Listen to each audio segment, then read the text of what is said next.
In the heart of the desert, beneath the golden lights of Lusail, one man stood on the edge of eternity. 20 years of brilliance, 4 finals of heartbreak, and one last chance to rewrite history. He wasn't just playing for a trophy. He was playing for peace, for closure, for destiny. This is not just a story about football. It's a story about faith, pain, and the moment the world stopped breathing. This is Messi's last dance. Chapter 1, The Weight of a Nation. They called him the Chosen One, but chosen by who? From Rosario's dusty streets to Barcelona's shining temples, Lionel Messi became the symbol of perfection. But to Argentina, he was something more. He was the boy meant to heal a wound left by Maradona, and that's a wound that never truly closed.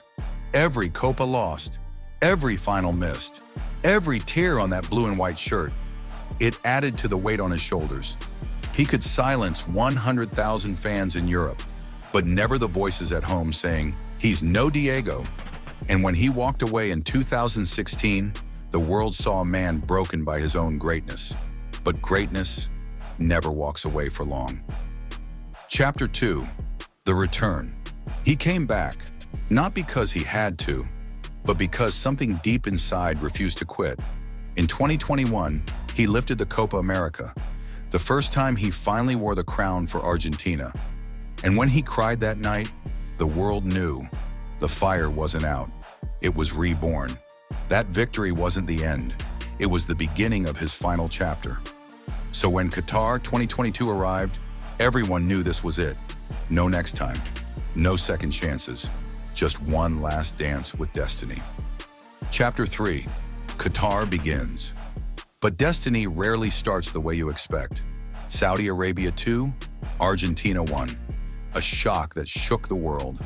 Every pundit, every critic, they were ready to write the obituary. But Messi, he didn't flinch.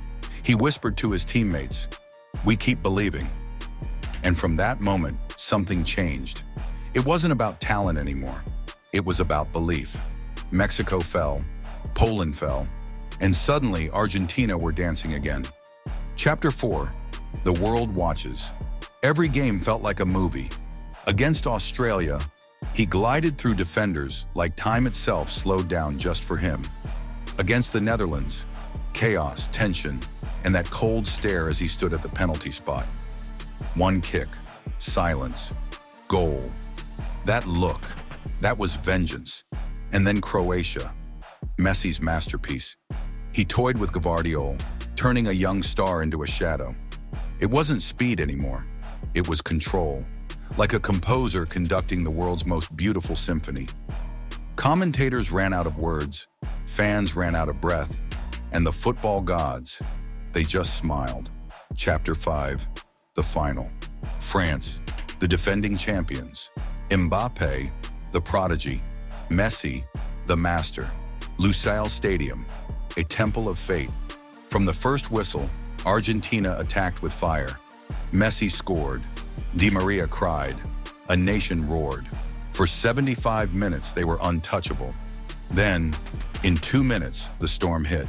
Mbappe, 1. Mbappe, 2. Just like that, the dream cracked. You could feel it.